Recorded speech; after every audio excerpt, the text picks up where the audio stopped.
Hey everybody, welcome back to Pillars of Eternity.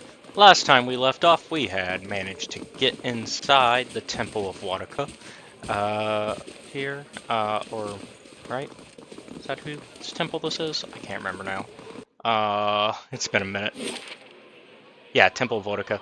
And so, that has given us some insight into our next steps, as we now know the Letting Key. We need to go to some of the mystery places that we had visions of while we were there. On top of that, we have some other stuff that we can do. Let's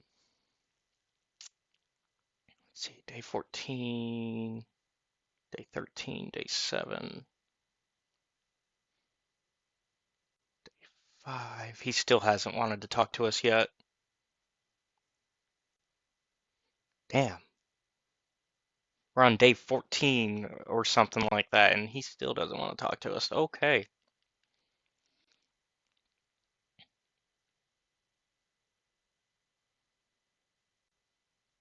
So I guess the next thing we need to do,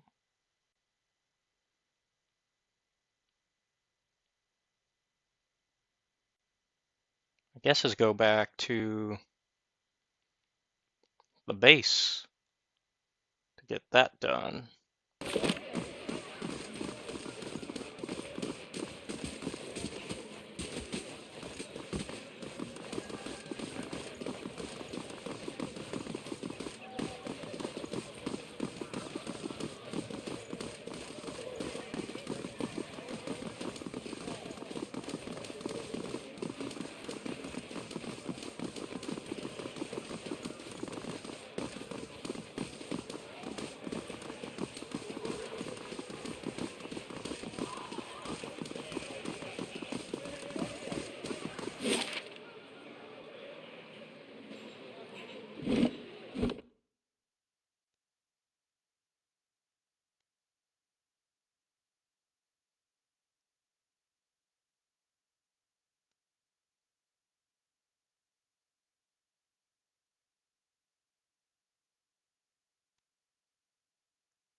How do you do?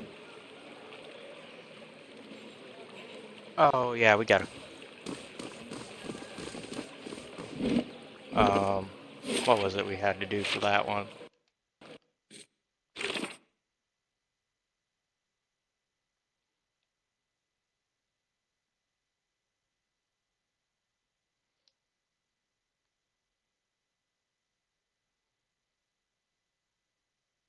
That's right. We'll do that later. We're gonna go ahead and go back to the base.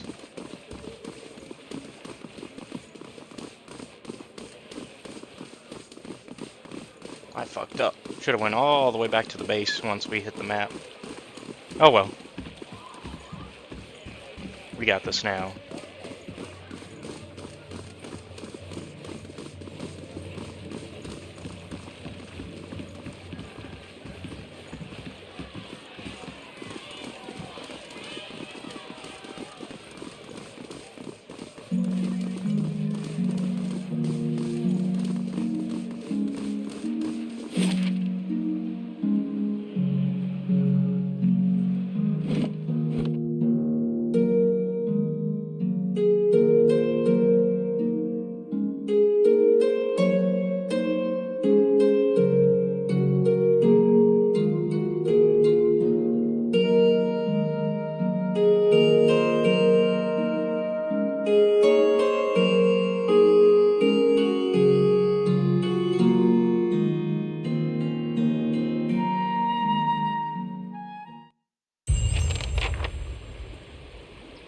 It's very nice.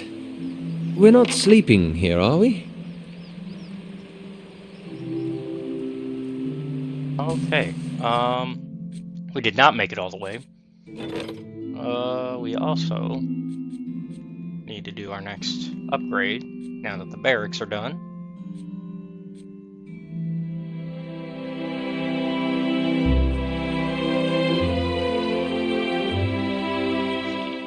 Copper 2 days. 1 day. We got a 1 day. Oh, this is cheaper though. 600 copper 1 day.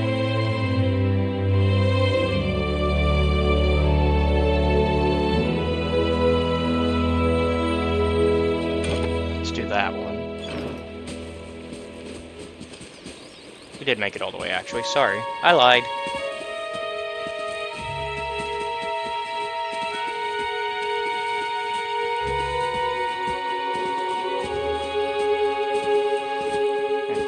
Back in here.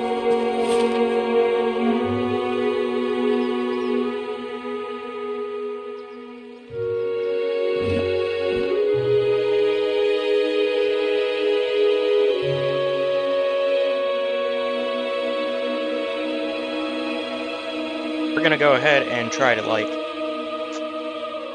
clear out a little bit more of this dungeon and see how deep we can go with our current level. We'll see how far we can actually go.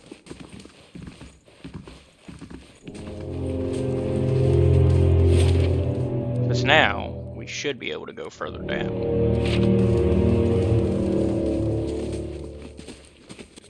So what level are we in? You're level 5. So let's see how far we go before we run into monsters that are a little too high level for us.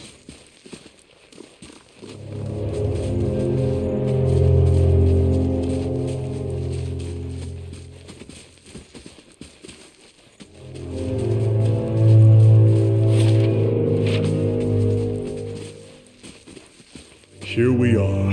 To think we are so close. Beneath our very feet lie the endless paths built by Ard Nua, the great Angwithan king. Well, up here this is all Adiran, of course. But should we descend far enough, we will find some real history. Kana pauses. To uncover that great king's tomb would be a dream. But it is one of his servants I am after. Gabranos, a powerful mage and a dedicated scholar, a keeper of lore, just as I mean to be. He was in possession of the Tanvi Oratoa, or whatever form of it preceded the one we know. I've seen it in ruins, alongside Gabranos' name, scraps of the same symbols and verses we know in Rauatai. He must have held the words in high regard. Or perhaps he was even the author. You sound very impressed by this Gabranos. They say he held power over the elements, Kana coughs. But I'm more interested in his writing. He was a prolific author. I haven't been able to translate everything, but I've seen enough to know that he traveled far and wide. If only we could have met him, what wisdom he could share. But we can follow his example and strive to learn from those around us, improve upon it. You haven't actually read his writing? Well, not entirely. How could I? It's a dead language, and hardly anyone has translated even a small fraction of it.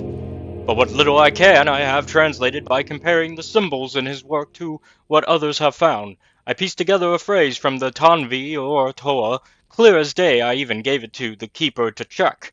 But she was convinced I'd written it myself. Why does this book matter so much? Rauatai faces troubled times. Once we were a unified people, but that's changing, and the Tanvi Oratoa is at the heart of that.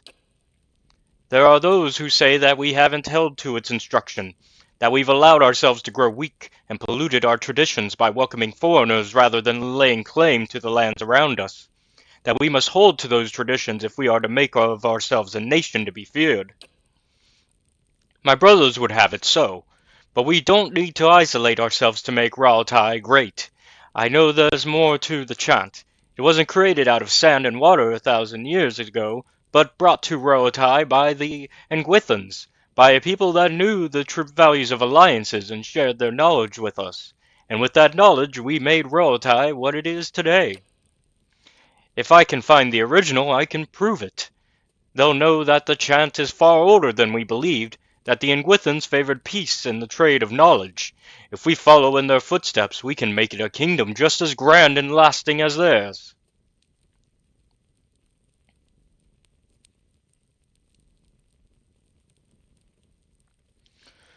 Averting conflict is a noble ambition. And a lofty one, I know. Kana grins. I'm glad you feel the same. I feel it's the better course for Rauatai. We're a people of many races, and we've always stood together. I feel we are destined for greatness. Are you always this excitable? We're on the verge of a great discovery. I wonder at your restraint. Let's start looking then.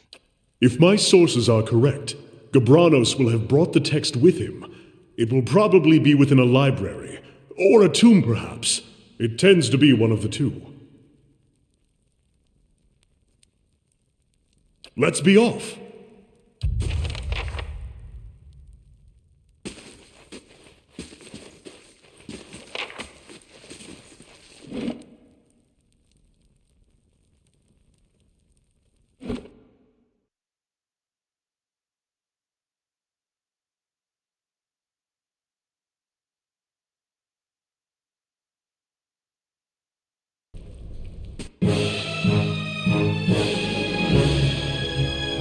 Brave thou not believe.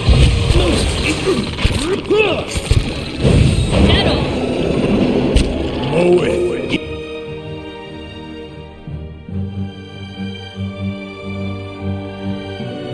Ixana.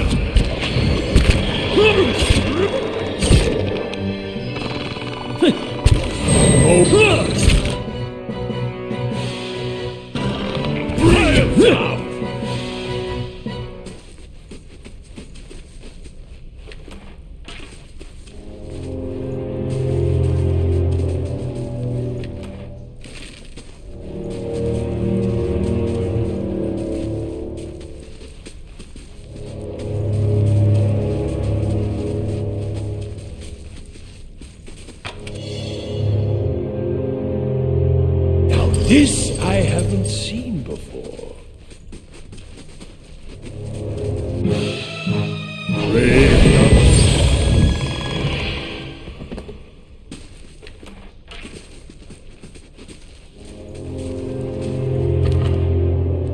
I'm not going anywhere like this.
I'd go ahead and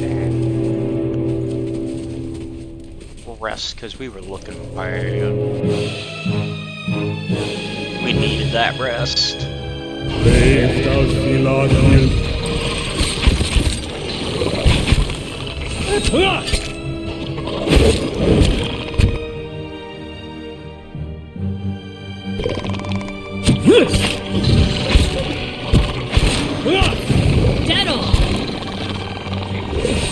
Mow it.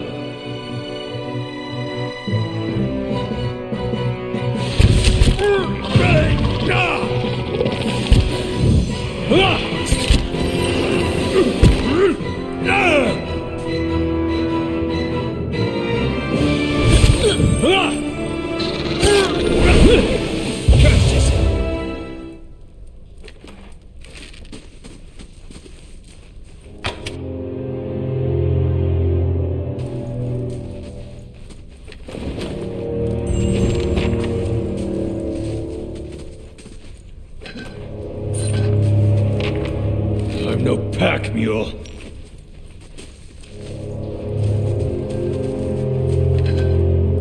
I'm no pack mule. Let's offload this junk.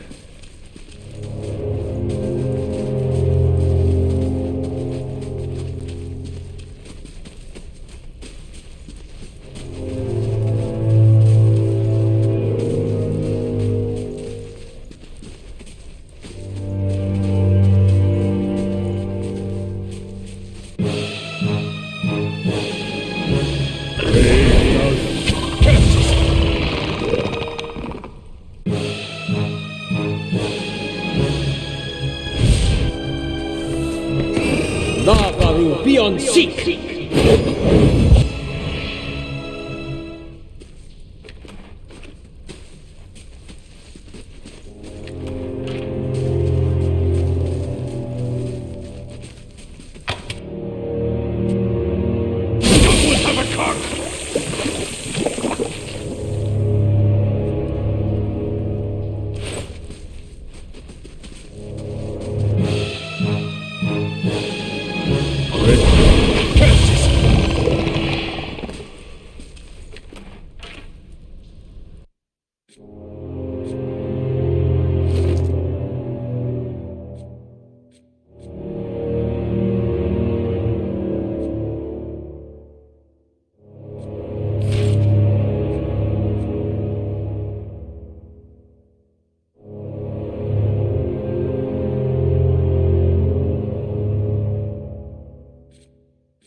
Brave Dalfilathir. That's it! Settle!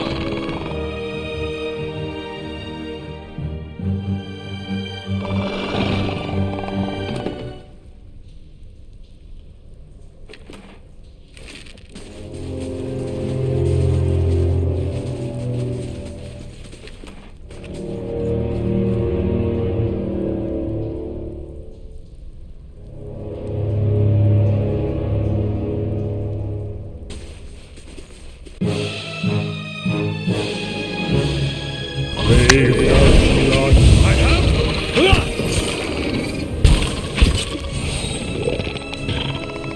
Moe.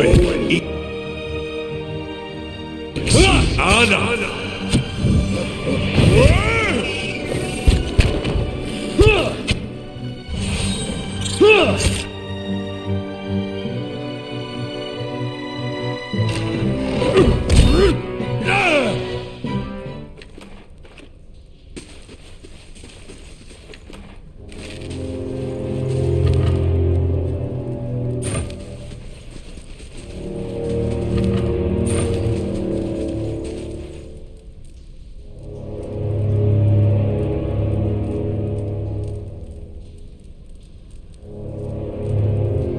Stepping into this chamber, you sail a company of screeching marks.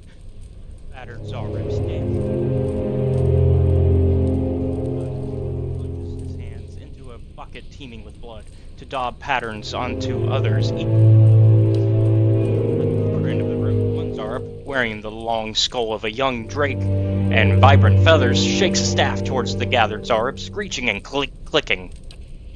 The high priest suddenly raises the staff above his head, shrieking with renewed vigor. He swings the staff downward to point it at the pit, and then at you. I think we've just been invited to participate. Yep. If by that you mean, get in a fight.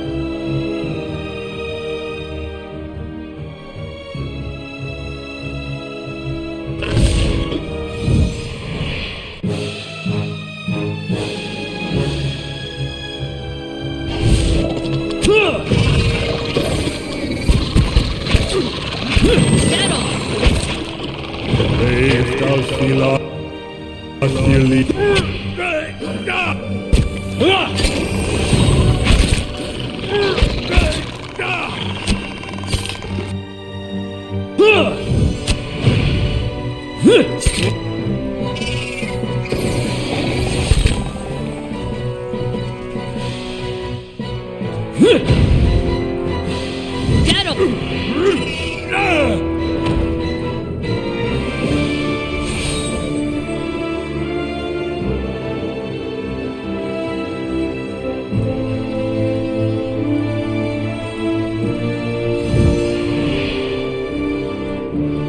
Of course.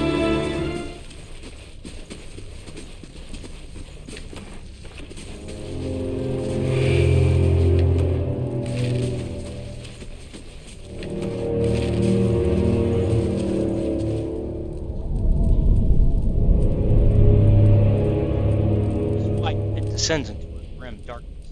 You hear the whistling howl of the wind, and from time to time hot gusts of air tug at your clothing. Examine it. The chasm appears to have been dug out with tools rather than being a natural formation. It seems to be very deep, but you cannot see the bottom to gauge the distance. We'll leave for now. We might check it out in a second.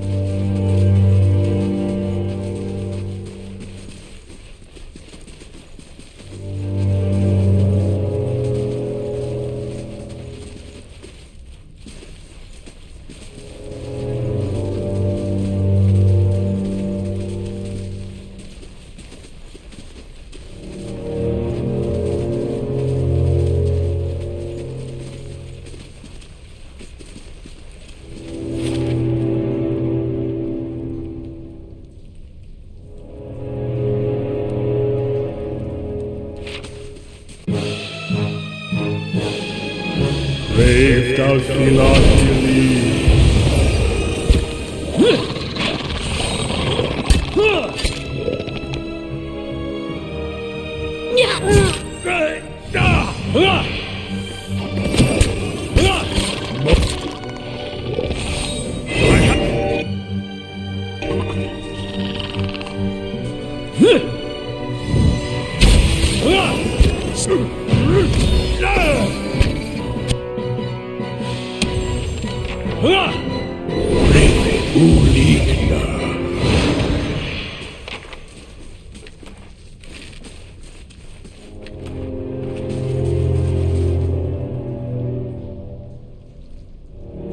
Curled against the inside of this broken shell is a tiny white shape.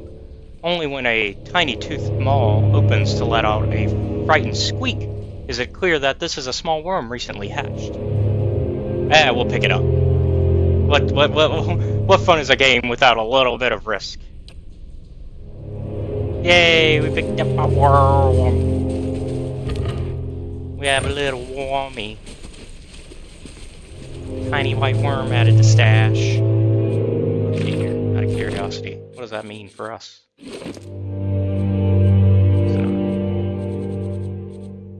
Oh, it's a pet. We can... Yes! Yes, we got a little worm that's flying with us. Yay! That was a risk worth taking. The Zorup is lying in a corner of the chamber. Its ribs show starkly beneath its scaly hide, and its breathing is labored, each whistling breath causing obvious discomfort. Sagani squints at the creature. This one's ill. See how dull the eyes are? It doesn't seem to be reacting to your presence.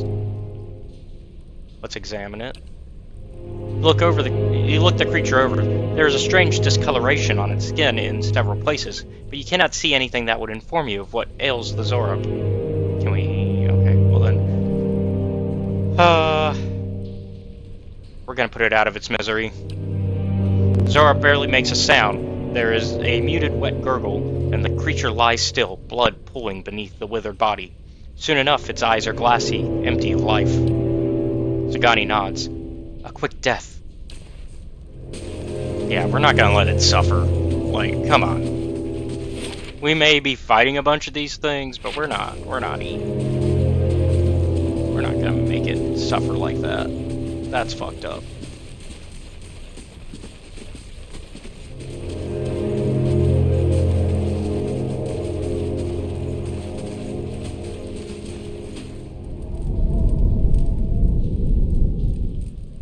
We're going to go ahead and try to grappling hook down this time. You take a grappling hook from your pack and tie it off neatly around one of the heavy stone blocks surrounding the pit. A few hard tugs suggest that the rope will hold fast.